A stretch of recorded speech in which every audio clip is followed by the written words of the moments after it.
Welcome back, lads. It is episode number 19 of our FC 26 career mode here with Bolton Wanderers. It's been a dream start to life in the Premier League, winning against Arsenal and Liverpool and taking a point against Manchester United. But as they say though, it is easier to step up for those bigger games. Can we step up against teams like Crystal Palace? Those are the games that would make or break us this season in terms of whether we stay in the Premier League. We've got Manchester City and Spurs in today's episode as well.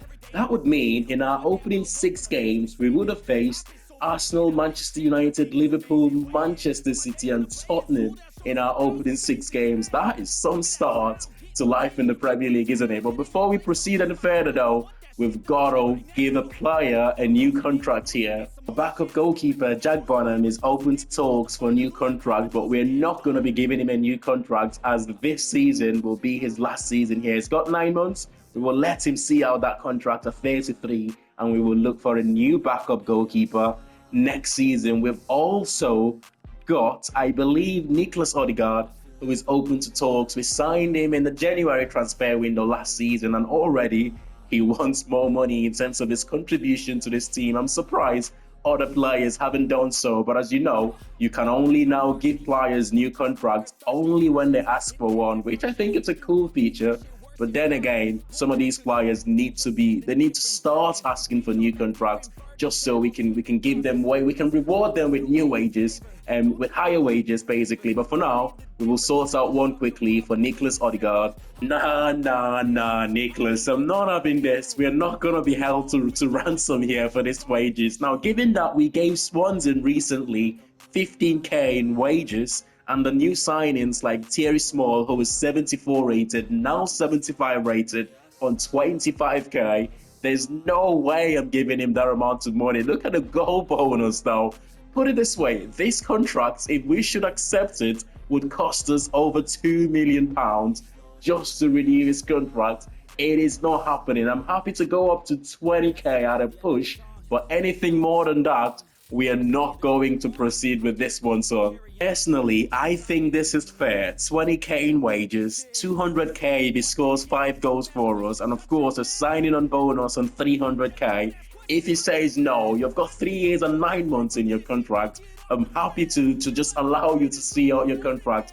That is not happening, unfortunately. We will end this one here. And it's a shame though, because I would like to keep you, but we have to come to something reasonable. Come on, son. That is way too much.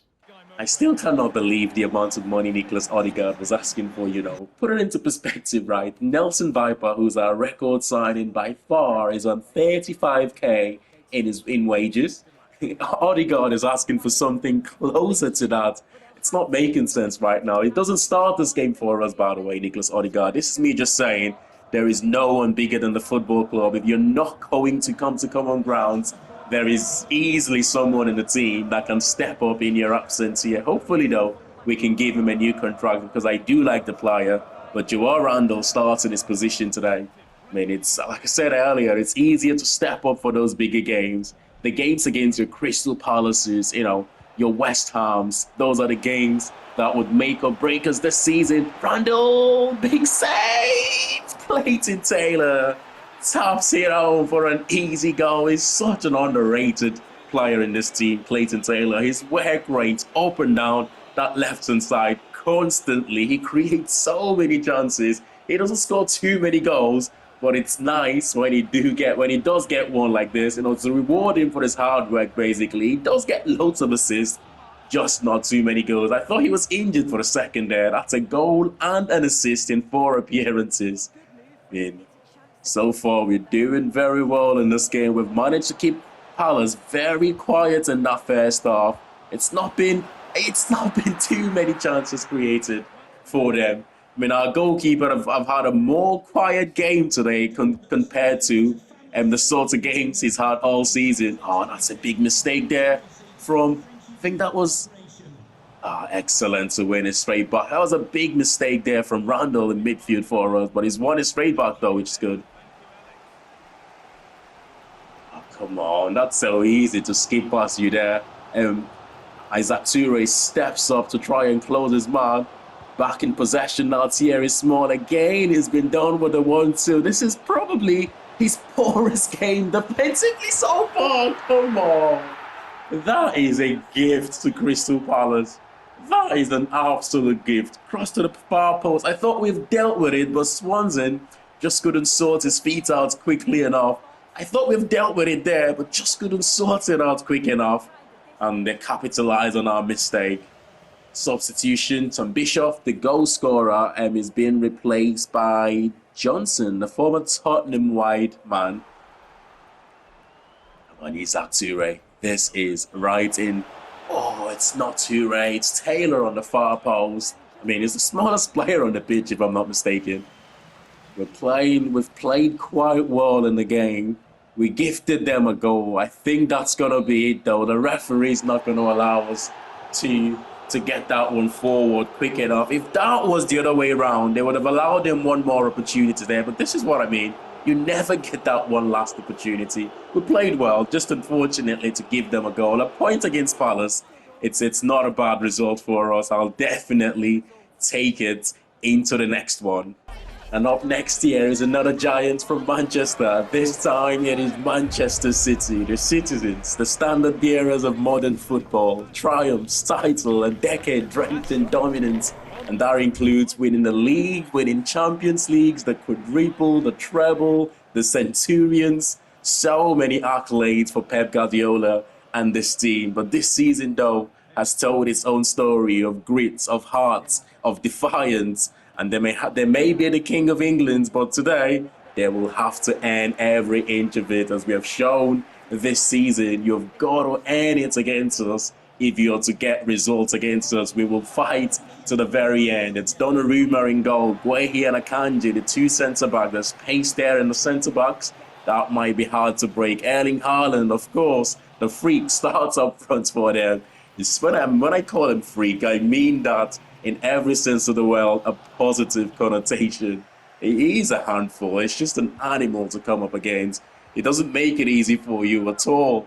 I mean, he's got pace, he's got power, of course. Sensational finishing ability. That's excellent there. He's such a good one-on-one defender, you know. Thierry Small. He had a poor game against Crystal Palace. Small again in possession into midfield to Xavier Simons, who we don't talk about too much, but as I've said before, he sets the tempo for us. He makes things tick for us in midfield, and of course, his ability to intercept it's top-notch, really. Thierry Small making the overlapping run.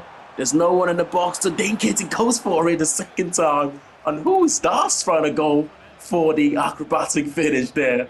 The ball just didn't get to him quick enough. Manchester City are happy to make this an open game here, end-to-end, in the first, the opening 20 minutes of the game, I should say. Doku with his pace finds Bernardo Silva. Bernardo Silva twinkle toes. But Goodman gets down quick enough. What a save that was. His reflexes, by the way, is incredible. Goodman, outstanding has been for us since that loan move. It's not crossed the line. Since the loan move from Crystal Palace last season, from his very first game up until this moment, he's been every sense of the word fantastic for us. It's honestly been one of the best lower league goalkeepers you'll ever sign. It's so good. His shot stopping ability is second to none. But out wide here to Swansea, we could cause them a bit of trouble on the break. You know, the last time we faced them, by the way, which was in the FA Cup last season, they won that game 3-0, but we did create one or two decent opportunities of our own. And I'm confident we might do the same here again, given how this game has started. Oh, what a header that was. I think that might be Thierry Small on that near post. Oh, just couldn't generate enough power you would need something much better than that to beat Donnarumma in goal. He had an excellent game when we faced them in the FA Cup. He made one or two saves that any other goalkeeper we would have scored on that occasion. That's excellent defending there from Isaac Toure. We did manage to hang on to 0-0 in the first half, but this second half here, I am sure City will go all out for it, which might cause danger the other way for them if we can just get the perfect opportunity to go forward on the break. Big saves, not quite cleared. Another save, and the third one. Haaland, oh my goodness. How have they not scored from that? How have they not scored from that? It's chances after chances for them right now, Manchester City, both in the first half and earlier on here in the second half. It's going to be a long half an hour to go here for us. It's going to be a very long half an hour, but nice combination play there. The overlapping run from Thierry Hall. He pulls it back to Simons. Simons goes inside to Bundard, who turns his man. Bundard! That was a chance. That was a big opportunity for us. Substitution here. Phil Foden coming on to replace Bernardo Silva. Come on, we're almost there, lads. 84 minutes, and we will take a point. Maybe a little bit better than a point here. An attack. Simons, who is injured. I'm not sure when he picked up that injury, but I do hope it's nothing too serious. But possession lost. The players are knackered. Over the top here to Doku. That's a man you don't want one-on-one with your defender at this stage of the game.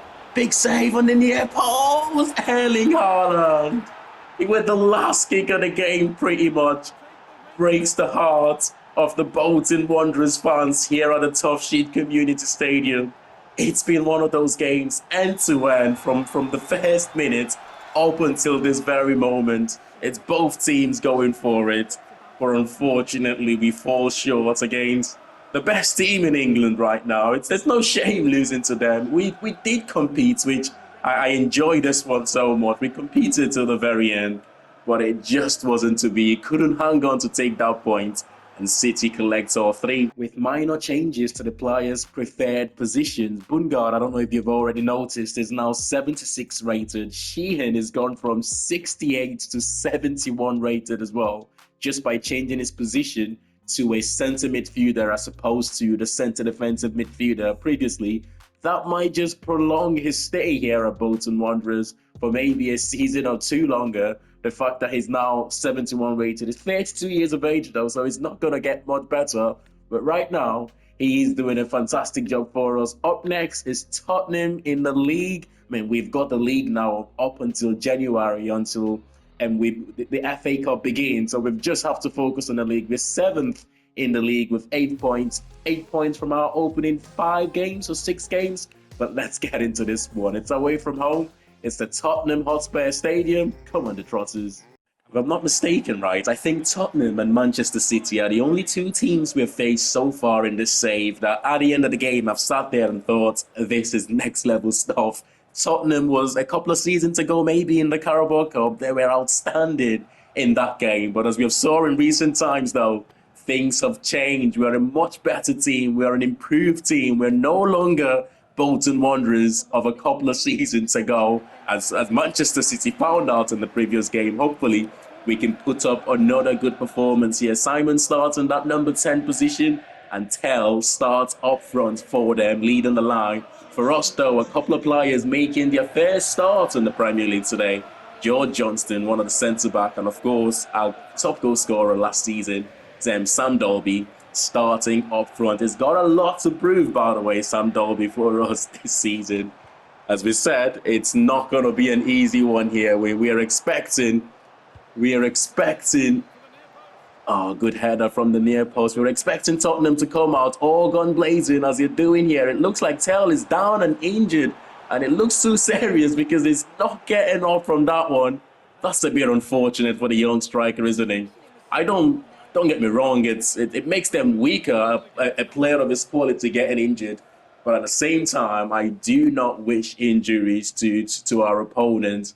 I mean, he's a fine player. It's a shame. It looks like it's a knee, which would make him stay out for quite a while there. That looks like he's done his ACL, isn't it? He's gone to ground without any attempt, but Richarlison replaces him. Richarlison is probably much more of a handful up front compared to Tell, who I don't think striker is his preferred position, to be fair. I think he plays much better out wide from the left-hand side, or maybe playing as that supporting striker. And Richarlison, with his first touch of the game, He's rattled the crossbar there. Some Dolby, one touch, gets it out to Morgan. Kevin Morgan, that is one of our latest signings from Crystal Palace for about £3.5 million. He's made an impact, by the way, since we signed him. Some of the things he's again one of those players that's calm, composed on the ball. Some of the things he does, it goes unnoticed, but I'm sure he will get 1 or 2 goals for us this season, and we will maybe at that time sing his praise a little bit more. But the ever-present Thierry Small on that left-hand side, waiting for runners. I think he's onside there. Clayton Taylor, on his left foot, whips one to the far post. It is Joao Randall, our second top scorer last season. He comes up with the good for us. Oh my goodness. That was a really good header. I mean, to have that much space on the far post, by the way, it's poor defending. Oh, is this gonna be yet again another game where we have come up against a team that are much better than us, much equipped than us to be able to get the job done? Oh no, oh no, oh no, Richarlison, it's got space, 1-on-1. And who is there again? He's the ever-present goalkeeper, Owen Goodman. What a signing, £1.7 million. That is the bargain, the biggest bargain that we have had, comfortable that time for the goalkeeper. And that's it. It's a 1-0 victory. I thought for a second there the referee was going to allow them to carry on going with this one, but ended the game at the right time. Antonio Conte returned to Spurs, by the way, and that's one more world-class manager that we have got the better of this season. What a result.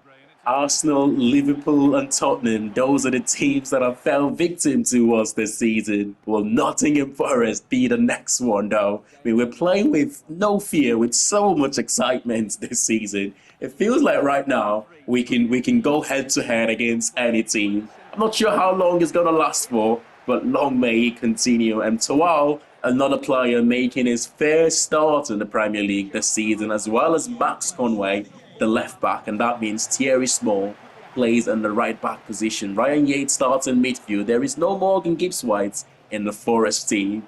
It's one of those where right now, because we're winning games, we're getting points. It feels like I can rotate the team a little bit more. I can keep the players happy. Thierry Small, it doesn't matter where he plays really.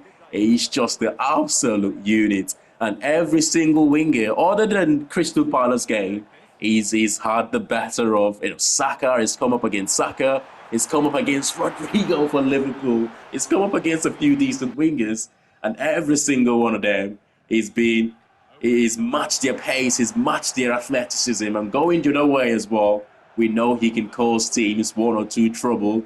Goodman is going to play the sweeper keeper role here, which is good to see. The confidence. Nottingham Forest are having 1 or 2 good spells of possession here now since I think from the final sort of 15 minutes of the first half and the start of the second half, they've kept hold of the ball pretty well. Taylor is going to try and cut back here to his right foot. He plays in Morgan. Morgan tries to bend. Oh, that's a shocking error. That is a shocking mistake. And who is there to top it off? It is Nicholas Odegaard, the prodigal son right now, who is asking for a little bit too much than we're willing to offer him in wages. Well, he's saying to me right now, this is what I can do in this team. I can add goals, I can add assists. I think I deserve this much, but I still don't think he deserves it though. It's crazy money he's asking for, let's be honest. I'm happy to compromise about 20k, which in my opinion, like I said, it's a decent wages to be in. I'll always look at that in the future if he gets better, if he improves. But Nelson Viper over the top. Oh my God, what a chance that was to make it 2-0, and surely that would have been game over here. And Gibbs-White's coming on to replace Savona. Attacking substitution here from the away team. It's Anderson plays in Silva. Silva plays in Jesus. Jesus plays in Morgan Gibbs-White. That's his first touch of the game. As one of our centre-backs there, I think that's Forino, that has gone high up to press, which is what I want him to do. It's the right thing to do. But when you go up to press like that, you need someone to cover for you at the back. And unfortunately, that is what we haven't done. And Forest got the equaliser.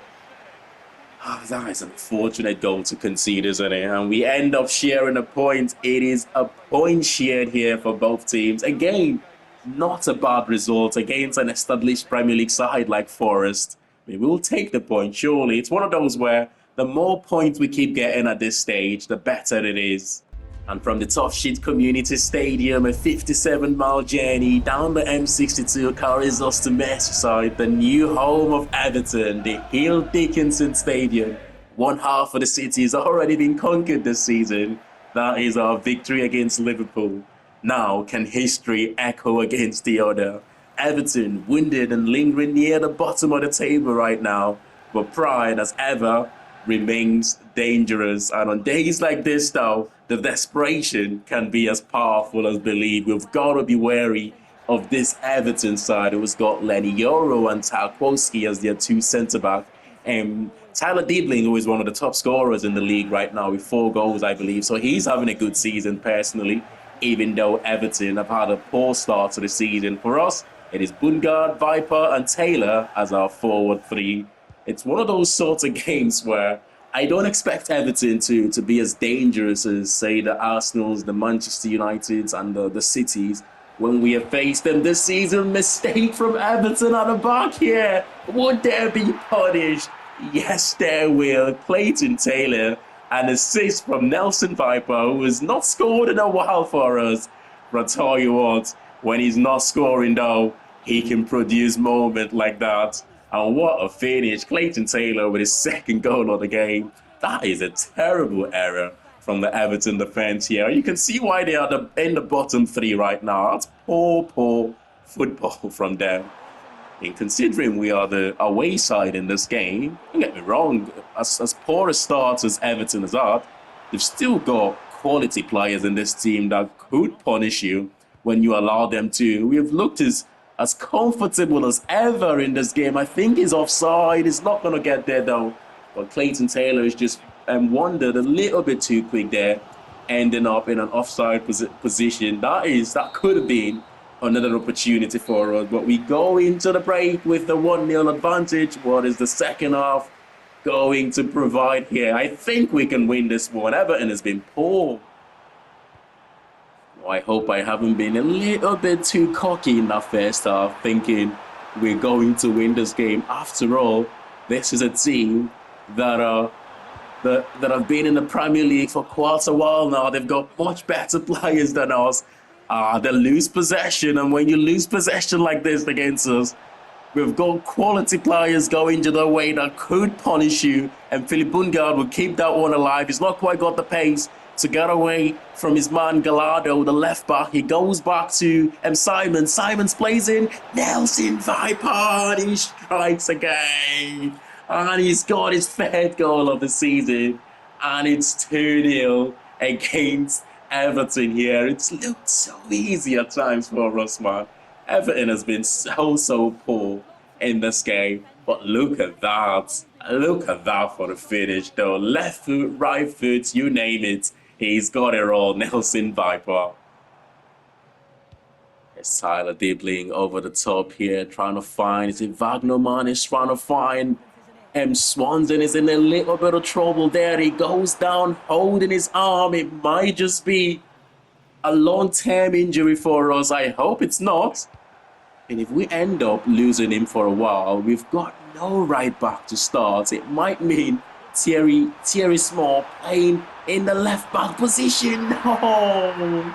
I was just talking about how losing Swansea could be very, very costly to us, because the only way we can replace that is Thierry Small playing as a right back, and that means Conway starting games as a left back. I don't think it's too serious. Tyler Diebling there getting his 5th Premier League goal of the season. In a poor Everton side, he's been sensational for them this season. 5 goals in 8 games, man. Substitutions here. I haven't replaced Swansea, and I don't think the injuries is anything too serious. I think it will just be a bruised shoulder, keeping him out for a few days. But we will watch out for that. If we have to take him on in the final few minutes or so, I don't mind doing that. But for now, He stays on. Everton keepers goes long here. But that's command and defending from Firmino. Out wide to Thierry Gale. That's a good ball from Thierry Small to Thierry Gale. And the shot from Gale, the second half substitute, coming off the bench, forcing the goalkeeper to making that save. But it's fell nicely for Philip Bungard for his third Premier League goal of the season, and that of course secures all 3 points against a poor Everton side this season. And for the first time we have scored more than 2 goals. We did deserve this one. We were the better team from the first minute to the last minute. A couple of gifted goals, to be fair, from Everton, but for most parts of the game we're the better team and we deserve it. I've been so focused on just playing games after game since we've been in a good run of form right now, and I completely missed the final month scout report, and they have now been outdated, unfortunately. But that's not the end of the world. We will send the scout out again from the start of the next month. I like to do them about the first or the second of the month for some reason. It's a strange obsession, but that's how I like to do them. Zach Swanson, thankfully, is only out for the next 5 days, so that isn't too bad for us there. What an episode it's been, lads. What a start to life in the Premier League as well. I think we've won 2 games, 2 draws and a defeat against Manchester City in today's episode. City are top of the league right now after 8 games played. One of the 2 teams that still remains unbeaten in the league, and Chelsea being the second team unbeaten there. You've got Brighton in second, Arsenal holding the 3rd position, and Chelsea in 4th. We are 5th. Just behind Chelsea right now. Manchester United have made their way up to 6th. The bottom 3, you have got Everton, Bristol City, and Brentford. West Ham just about avoiding that bottom 3 right now. But for the race for the Golden Boot, I believe Erling Haaland leads the way, or maybe Adli. Yes, Adli leads the way. Both him and Haaland on 7 goals. You have got a Karim Afif. I'm not sure who that is, but plays for Manchester United with 6 goals. Liam Delap is doing quite well as well.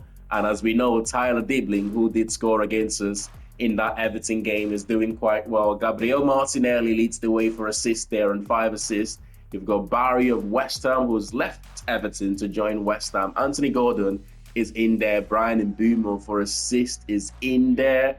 And for clean sheets, it is the Arsenal's goalkeeper, Kanisechi, the former, I want to say, Atalanta goalkeeper, on 4 assists there. Sonny Lamont on 3. You've got Carl Rushworth of Brighton on 3 assists as well. Owen Goodman is there with 2 assists in his opening 8 games. Not bad, but smash a like on the video if you have enjoyed this one. And of course, subscribe to the channel if you're new to it. And I will see you all in the next one. Thanks for watching, and bye for now.